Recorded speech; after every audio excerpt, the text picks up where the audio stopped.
DDR1 came out around the year 2000, and it was created because computers were becoming heavier to run. Before DDR existed, most PCs used SD-RAM, which could only transfer data once per clock cycle. That created a real bottleneck. Programs took longer to load, switching between apps felt slower, and systems had less bandwidth to feed the CPU. That is why DDR was created. DDR stands for Double Data Rate, and the big upgrade was simple. It could transfer data twice per cycle instead of once. So instantly, computers became more responsive because memory bandwidth doubled without needing to double the clock. In terms of speed, DDR1 commonly reached effective speeds up to around 400 megatransfers per second. Capacity was also small compared to modern standards, but it was enough for typical usage at the time, like browsing the web, office work, and lighter games. However, DDR1 also came with a problem. It used around 2.5 volts, which is high compared to later generations. Higher voltage means more power consumption, and that means more heat output. So DDR1 systems needed decent cooling and stable platforms to run reliably. But here's the real issue. DDR1 solved bandwidth for its time, but the moment software and CPUs improved again, memory demand jumped right back up. And that forced the next generation to improve performance without wasting power. That's where DDR2 came in. DDR2 arrived around the year 2004 as a direct upgrade from DDR1. It was designed to push higher bandwidth while improving efficiency. DDR2 increased effective transfer rates and commonly ran in ranges that scaled much higher than DDR1, depending on the kit and platform. DDR2 also supported larger module capacities compared to DDR1, which helped computers run more programs at the same time without slowing down.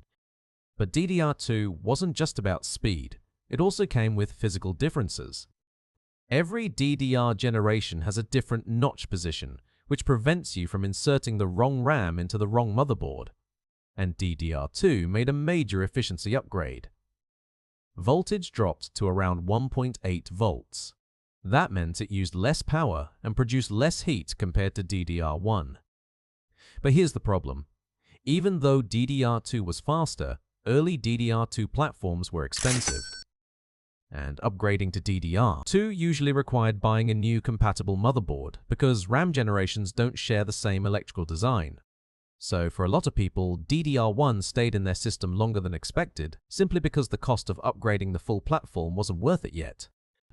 But then, something changed. Computers stopped being used only for simple tasks. People started multitasking more, opening heavier programs, and keeping more things running in the background. And that shift is exactly why DDR3 became the generation that changed everything for normal users. DDR3 launched around the year 2007, and it's the RAM generation that made modern computing feel more normal and more accessible. One big reason was efficiency. DDR3 commonly dropped voltage to around 1.5 volts. That helped PCs run cooler and helped laptops get better battery life. DDR3 also ran at higher effective speeds than DDR2, and scaled into larger memory capacities. This is the era where we moved from 2 GB feeling like a lot, to 8 and 16 GB becoming normal for everyday systems over time. That matters because more RAM capacity changes everything. Browsers got heavier. Operating systems demanded more resources. Games used more memory. And multitasking stopped feeling like a struggle.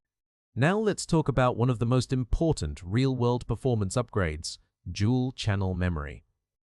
Dual-channel means your system can access memory through 2 channels instead of 1, which increases bandwidth compared to running a single stick. And dual-channel becomes even more important if you're using integrated graphics. A dedicated graphics card has its own video memory, called VRAM, but integrated graphics do not. An integrated GPU uses system RAM instead. So when you run integrated graphics in dual channel, performance and smoothness can improve noticeably, especially in games. But here's the small rule people miss. Mixing RAM sticks is possible, but it is usually best to match size, speed, and timings. If you mix different speeds, the system will normally run them at the lowest common speed. And in some cases, mixing different kits can cause instability, depending on the memory controller and the RAM modules. Now, here's the cliffhanger. DDR3 lasted for years, but eventually CPUs and software outgrew it again. More cores, heavier tasks, and faster data needs demanded a new standard. That's where DDR4 arrived. DDR4 launched around the year 2014, and it became the mainstream standard for modern computers for a long time. DDR4 improved bandwidth, efficiency, and stability compared to DDR3. One of the biggest upgrades was voltage. DDR4 commonly ran at around 1.2 volts, which reduced power consumption and heat even more. DDR4 also scaled into much higher capacities per stick, making it excellent for modern workloads like video editing, multitasking, programming, streaming, and modern gaming. And this is the generation where the recommended RAM amounts became more clear for most people. 8 GB can handle basic tasks like browsing and office work, but it can feel tight if you multitask heavily or run heavy apps. 16 GB is the sweet spot for most users today because it allows comfortable multitasking and modern gaming.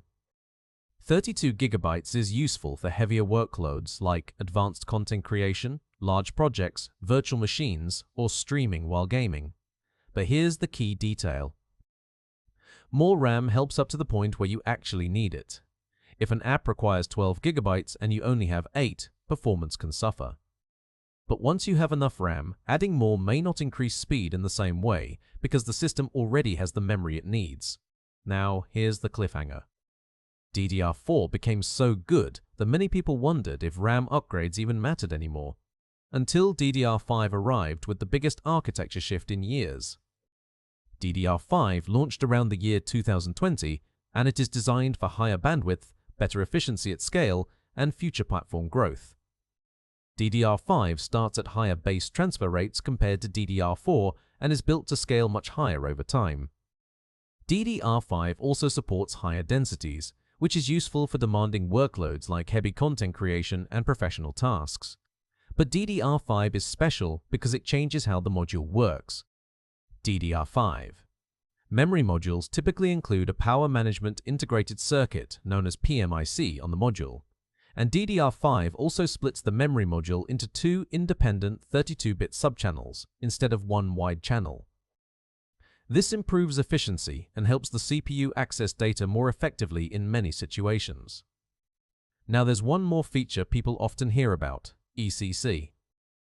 Some DDR5 modules support on-die error correction features inside the chip, which helps improve reliability of internal operations. But that is not the same as full system-level ECC memory used in many servers and workstations. So DDR5 improves reliability in its own way, but not every DDR5 kit is server ECC RAM. Now here's the twist. Even though DDR5 offers higher bandwidth, not every user will feel a massive upgrade in every task. That's because performance is not just bandwidth, it's also latency. So, here's the simplest way to understand speed versus latency.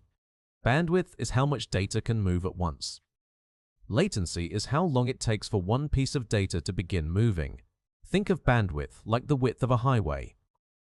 DDR5 can be like a 10-lane highway that can move a lot of cars at the same time, but latency is the stoplight at the entrance. Even with more lanes, that light still takes time to turn green. That's why some tasks may not feel dramatically faster just because bandwidth is higher. Now let's lock in the most important rule before you buy anything. DDR generations are not interchangeable. DDR3 does not fit in DDR4 boards. DDR4 does not fit in DDR5 boards. Your CPU and motherboard decide what DDR generation you can use. Now, what should you actually buy? Start with capacity.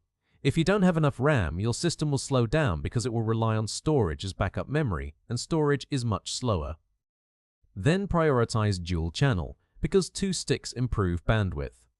After that, speed and timings matter, especially for integrated graphics and CPU-heavy gaming. Now here is the biggest beginner mistake that silently ruins performance. RAM usually does not run at its advertised speed automatically. Many systems run RAM at a slower default speed until you enable the correct profile in BIOS. On Intel systems, it's commonly called XMP. On AMD systems, it's commonly called EXPO. If you don't enable that, your RAM may be running slower than the number on the box. And here is one final pro tip. If you want to know whether you need more RAM right now, open Task Manager while gaming or working. If memory usage is consistently around 85% or higher, your system may start relying on storage, and that often causes stutters. Now let's end this clearly. DDR1 introduced double data rate transfers for mainstream PCs. DDR2 improved bandwidth and efficiency. DDR3 scaled RAM capacity into the multitasking era. DDR4 became the modern long-term standard for gaming and productivity. And DDR5 redesigned memory architecture for future scaling with higher bandwidth, on-module power management, and better channel efficiency. So the best DDR is not always the newest one. The best DDR is the one your platform supports, with enough capacity for your work, and the correct BIOS profile enabled so it runs at full speed. That's every DDR generation explained.